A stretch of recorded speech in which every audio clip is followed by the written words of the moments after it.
It's no secret that in the 21st century, we have technology that has capabilities far beyond anything that our ancestors ever had. We have airplanes, we have cars now, we can drive across the United States in a matter of a few days, whereas pioneers used to have to take several months to cross America. We can fly across the Atlantic Ocean in a matter of hours and grumble about how long the flight took when Columbus had to take several weeks to cross the Atlantic and battle major storms along the way. And we also now have the internet as well.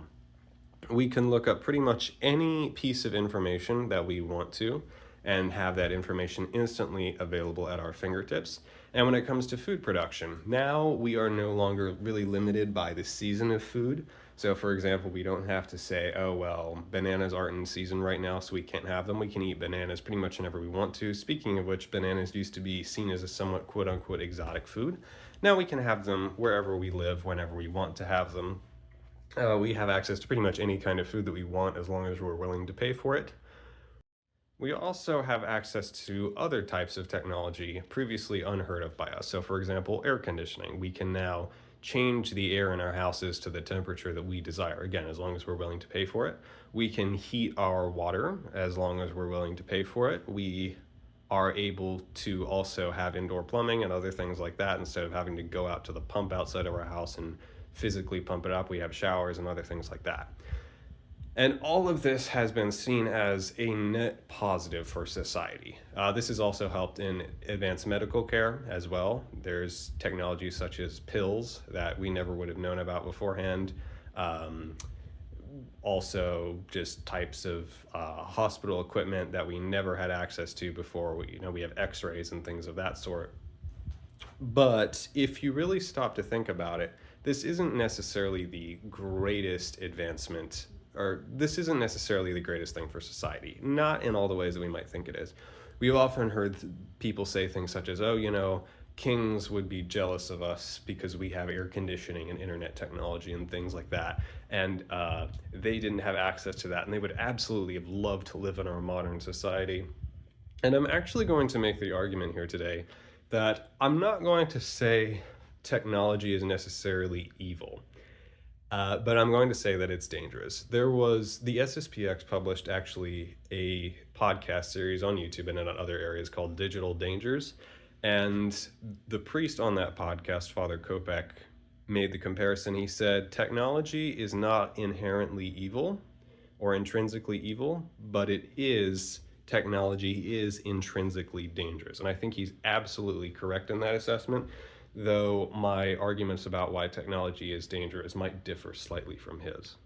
So, to give an example, first off, there's going to be just a small series of examples as to why technology is not necessarily great or some of the downsides of it. The first I want to give is transportation, such as cars. And I think I've mentioned this before. Cars are seen as a great invention that now allow us to travel places that we never would have been able to travel before. So, for example, you want to take a road trip across America and see the Grand Canyon, that's doable. You want to go see Niagara Falls, go for it. You want to go see a desert in Utah or some other place, go for it. You want to go see the Everglades down in Florida, go for it. You can travel pretty much anywhere you want, whereas even Americans at a certain point in time would have only ever been able to hear about these places. They might not have necessarily even seen them with their own eyes.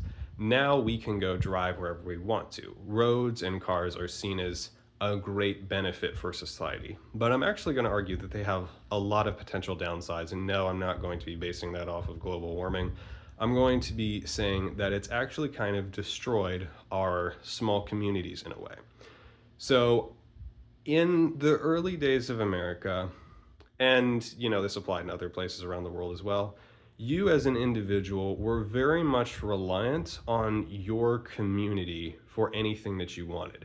So, for example, if you wanted to eat food, you were going to probably be eating food that was grown very close by to wherever you lived. So if you were eating, say, an apple, you probably ate an apple that came from an apple tree somewhere near where you live. If you were eating lettuce or something like that, again, the lettuce is probably from somewhere close by where you live. Beef might have been a bit of an exception to that, but people didn't really eat beef so much back then, but yeah, the same thing goes for like anything potatoes, anything you ate, it probably came from the area around where you lived. If you're eating fish, then the fish were probably caught relatively close to where you lived.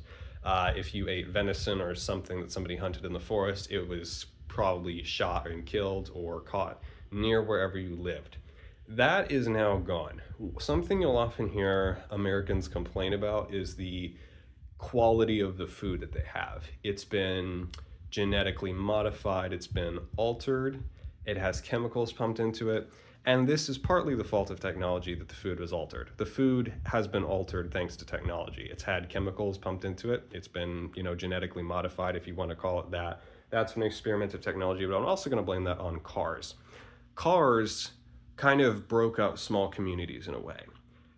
It used to be the case that you had to eat the food that came from your local community. Once the road system was really put into place, you could now eat food that came from pretty much everywhere, and that really allowed the corporations to start kind of a monopoly on the whole food distribution system.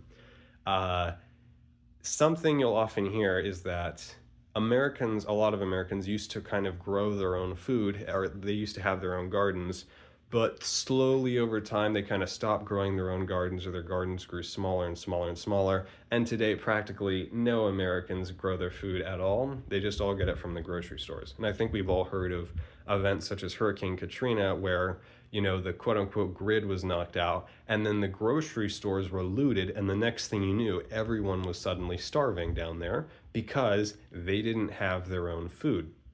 And that's something that's kind of key to note, is that whenever a natural disaster springs up, like say a flood or something, one of the first items that's always rushed down there is food and water.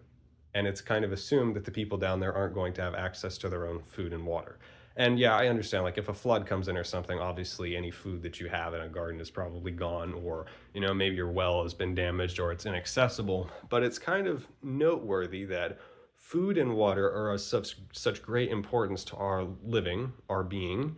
And since the advent of technology, humans supply almost none of it to themselves. We don't grow our own foods. Most of our water comes from the tap. It comes from the city, and the city chemically alters it, by the way. They pump fluoride and other chemicals into it. Again, technology allows them to pump it into your home. Technology allows for the chemicals.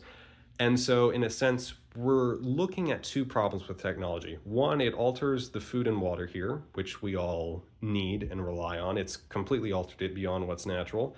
And two, it's made it so incredibly easy to get it from quote unquote centralized sources such as the government and corporations, that we no longer really are provided for our basic needs by ourselves or by our communities. It all comes from some huge conglomeration of corporations, big business, etc. In other words, all of our food and water comes from the hands of a few powerful people, basically. The power is placed in the hands of a few. And so let's move on to the next problem with technology, was that it's kind of addictive, and that its conveniences are really hard to let go of. I think the one big aspect of that we can all probably relate to is scrolling on the internet. The internet and video games and social media is very addictive, as I'm sure pretty much all of us have known. I'm sure all of us at some point in our lives have been playing a video game or something like that, and we thought, oh, just 5 more minutes, just 5 more minutes. And the next thing we knew, we were playing it for hours on end, and we didn't really feel like we'd accomplished that much by the end of the day, but it was just so addictive. Or we were watching a YouTube video, and then that turned into another YouTube video, which turned into another YouTube video, which turned into another YouTube video. And the next thing we knew, we'd been watching YouTube videos for like 3 hours, and it was time to go to bed. Or we were scrolling on social media, and we read one post and then another post and another post and another post, and the next thing we knew, we'd been scrolling on social media for hours on end. And I think we've all also heard too that that's done on purpose. The people who build those platforms purposefully engineer them in order to trigger the dopamine in our brains. The same thing goes for even just the way laptops and cell phones and whatnot are designed, the way even the software on the cell phone is designed, the way that you swipe up is supposed to kind of trigger the same dopamine hit as gambling machines triggering people when they pull the lever, etc., and things like that. So what a lot of people will say is, oh, well, the technology isn't necessarily a problem so long as you don't let yourself get addicted to it or whatever. If you just watch the videos in moderation, that's okay. And, in a certain sense, that is true. But remember Father Kopech's line, technology is not intrinsically evil, but it is intrinsically dangerous. And I think it's pretty easy for most of us to say that it is really hard to not become addicted to technology when you use it a lot. You're basically it's like walking into a casino and saying, oh, I won't bet anything. I'm just going to like go into the casino every day, but I'll never actually gamble anything or become addicted to gambling. It's not a perfect example, but you're walking into the mouth of temptation and danger every time you get online or play video games or whatnot. It's going to be really hard for most humans to be honest with we need to admit we don't have as much control over ourselves as we like to admit that we do. That's just a fact. So somebody could say, oh, I'll go on YouTube and I'll only watch videos for 20 minutes, but the temptation to ramp that up and watch videos for another hour is going to be really strong, and quite frankly most people just aren't going to be able to resist it. That in and of itself is a problem, just in the sense that it's addictive, but it's also becoming very apparent that it's kind of destroyed our ability to concentrate, which is something else I'm sure you've heard about.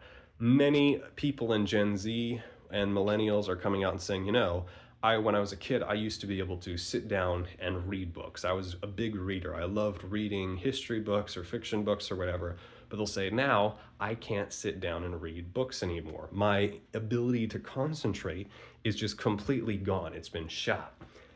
And I blame that, again, on the internet, on video games, and on basically instant gratification, because all of these things give us whatever we want, whenever we want it. I mean, think about it. If you have an hour of spare time, and let's say you have the option to go read, I don't know, like the Life of a Saint book that you have in your house, or you have the ability to hop on the internet or video games and do literally whatever you want on there, which option are you going to pick? Probably you're going to go play your favorite video game. Most probably you're going to go hop on the internet and start scrolling endlessly, because that's the easier option. I'll give, a bit of a personal example here.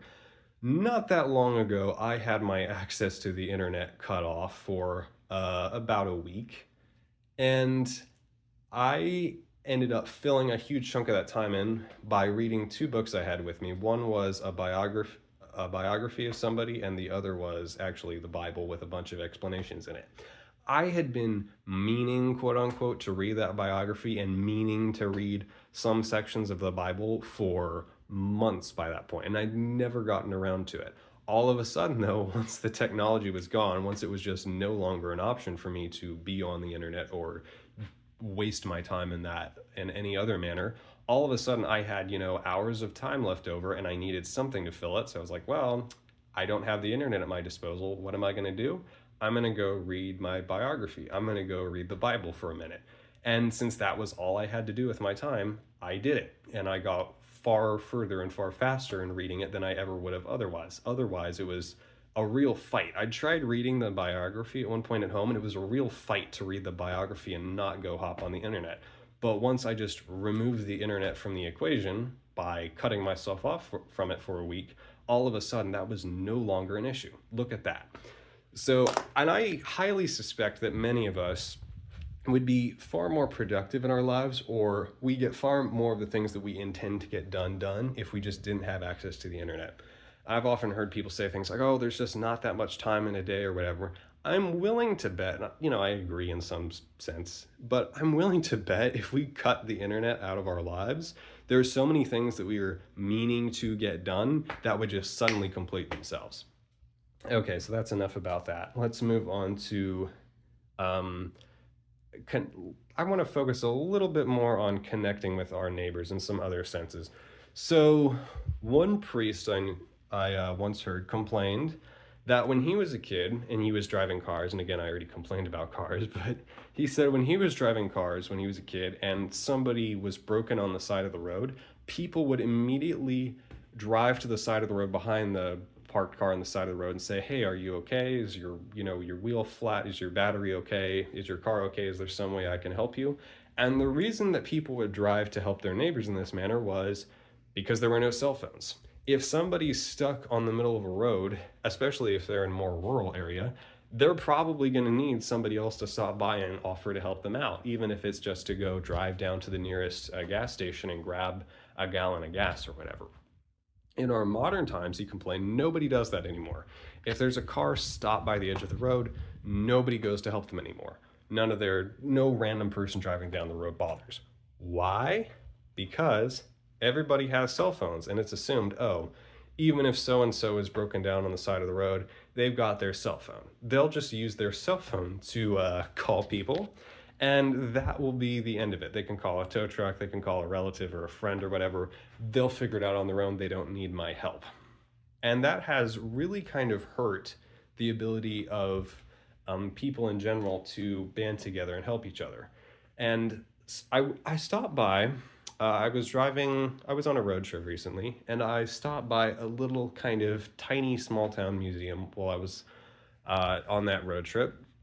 And I started reading through some of the history of the towns, and there was some, little remarks by some of the elderly residents of the towns who lived back in, like, the early 1900s about life back in the early 1900s. And they were complaining that the communities in the small towns weren't actually as connected now in our modern 21st century as they were back in the early 1900s. And they said, before the advent of technology, everybody around here was pretty much a farmer by and large, or there were families that owned farmland. And if there was any big monumental task that needed to be taken care of, it was basically assumed that the community was going to band together and take care of it. So let's say, for example, somebody needed a house built. They would have kind of a quote unquote raising bee, and they'd all band together, and the community would just come together on a given day or days, and they'd build that family's house for them. I think the Amish still do this. Same thing with barn raising. Somebody needs a barn built, the whole community just comes together on one day, and they'll build the barn for them. The same thing goes for harvest times. Everybody needs their one field harvested. We'll band together and do this one guy's field one day. We'll band together and do this other family's field the next day. We'll band together and do this third family's field on the third day, and so on and so forth. And he said, since the advent of technology, that's all gone. If somebody wants their house built, then they call, the construction company or whatever in town, and they'll come and build it for them, most probably. And they'll bring out, their like prefabricated parts or whatever to do it. If somebody wants a house built, again, you're expected to call a company to come out and do it for you, especially since house building has become so difficult. Some people still do build their houses, more power to them, but it's not quite as common as it used to be. And especially the whole aspect of the community banding together to build somebody's house for them is kind of gone. And that's really quite sad. And he said also too, when it comes to the fields, one year, one farmer bought a combine, and he did his entire field incredibly quickly that year. He didn't need anybody else's help. So the next year, all the farmers bought combines except one guy who was basically left to do it by hand on his own. And the next year, he just couldn't do it by himself, so he bought a combine again. And one of the farmers was talking about how his son had kind of grown up when all the new farming technology was being implemented. And he said, it's amazing. My son can now take care, in a certain sense, of 400 acres in less time than it took me and all my sons working together to take care of 40 acres. And a lot of people might say, woo, that's great. That's driven up the production. Now we have more food. Well, here's the problem. When that happened, when, it became so easy all of a sudden to produce so much food, that made the food values in a certain sense kind of plummet, or it became harder for the farmers to make a living out of it. So you see, when something is rare or it's hard to get at in a certain sense, that makes it valuable. Gold is not valuable because it happens to be a really cool looking metal. It's valuable because it's rare. Silver is not valuable in a certain sense just because it's a really cool looking metal that has some, useful properties to it. Silver is valuable because it's rare. Same thing goes for diamonds. Diamonds really, at the end of the day, are just really hard rocks, but they're considered valuable because they're rare. Food is not necessarily rare, but back then it was kind of hard to produce in a certain sense. It wasn't like incredibly pricey, but it was understood that it was hard to produce and make, and it took a lot of effort. Nowadays, food still to a certain extent is hard to make, but technology has made it so easy that it's not really quite as appreciated. The food production is not quite as appreciated as it used to be. And what these farmers complained was, at a certain point, if one farmer can take care, like you said, of 400 acres in the same that his dad used to take care of 40 acres, all of a sudden the farmers need more and more land in order to make a living. It used to be that you had, like your 160 acres or whatever, and that was more than enough. If you remember the original Homesteading Act for America, and for non Americans, the Homesteading Act was something enacted back in the pioneer days where if you staked out 160 acres of land and you lived on it, I think it was for 5 years without leaving it, then the government would say, okay, now you own that 160 acres of land, that's yours. And a lot of pioneers would grab their 160 acres and basically try farming it, and that was pretty much enough. They had their hands full with that 160 acres. Could most farmers make do with 160 acres now? They might be able to, but it would be considered actually, I think, to be on the low end. I'm not a farmer, so feel free to correct me about that in the comments. But I highly doubt you could have most farmers easily make a living on just 160 acres alone, the way that farmers probably used to back in the day, or at least it might be a little harder to do so. But so most farmers don't have the ability to buy up huge swaths of land and produce all that just run like 400 or 500, 600, acres and just buy up more and more and more land, buy tons and tons of workers to run that land. But guess who can't? Corporations. I think we've all heard that Bill Gates is apparently now one of the biggest landowners in the US. He's buying up tons and tons of farmland, and corporations like BlackRock and other American corporations just keep buying up all the farmland. And it's kind of suspicious. But if you own the food production, you can control what people put into their bodies, but also everybody's dependent on you now because people need food to survive. So if you can control the food in a certain sense, you can control the people. And that's something all these big corporations are banking on. We're not. And remember, like I said, they're able to run and operate such huge swaths of land, partly thanks to technology that makes it possible to produce food on all that land, but also thanks to the trucking system now that allows them to send that food all over America instead of just to the local communities. That's a pretty huge problem in and of itself. And I'm also going to hit here while we're at it, conveniences. Modern Americans are addicted to their conveniences. If you tell modern Americans that they can't have their conveniences anymore, they act positively horrified. And I know because I've tried it. So I think many of you have heard me mention Linux before and mention free and open source software as opposed to closed source software. So to give a very, very brief rundown of that, most of the software on your computers and the websites that you use is controlled by big corporations. YouTube is a prime example. It's just hard to get around it. Windows is another one. So if you have a computer with Windows installed on it, Windows is tracking everything that you do. Every website you visit, everything you type out in your emails, everything that you type out in a Microsoft Word document, what time you get on the computer, what time you get off the computer, everything is tracking. Same thing goes for cell phones. If you're carrying a cell phone around with you, the cell phone is tracking exactly where you're going, who you're talking to, what you're saying to people. It listens to you, but it also keeps track and saves all of your texts that you send to people, and it sends them off to the government. There are ways around that, though. For example, Gmail, Google's Gmail, tracks everything you say, but there are some other free emails, such as like Proton Mail. People argue about Proton Mail, but it's probably okay. Like Proton Mail, that do basically the exact same thing that Gmail does, but it doesn't track you. The same thing goes for software such as Windows. You can get rid of Windows on your computer and you can replace it with Linux. And there are even ways around watching YouTube. So for example, YouTube will measure how big the screen that you're using is, and it will record that. It will record your IP address to figure out where you're logging in from. That's what using a VPN helps with. But there are ways of using instances such as invidious instances that don't let YouTube know where you're logging in from, and they won't let YouTube know the size of the screen and other things like that you're using. And that will block YouTube being able to track you. And I've told other people about this, and software people in general or privacy advocates in general have told people about this, and most people don't want to make the change. They don't necessarily like the fact that YouTube or Google or Gmail or Windows or these other people are tracking them, but they're so used to conveniences in the way that they're doing things that they're really reluctant to give it up, because Google and Gmail and Windows have made their software very convenient, very addictive, very easy to use. And even though these people know that they're being tracked and watched and whatnot on it, they just don't want to give it up because it's so convenient. They just don't want to have to make the mental sacrifice or effort required, even just to break their habits. I mean, like giving up Gmail, good grief. Gmail is basically the same thing as Proton Mail, but they just don't want to give it up because they're so convenient. It's so convenient. They're so used to it. And this is a serious problem because, especially as Catholics, we need to be able to master the virtue of detachment.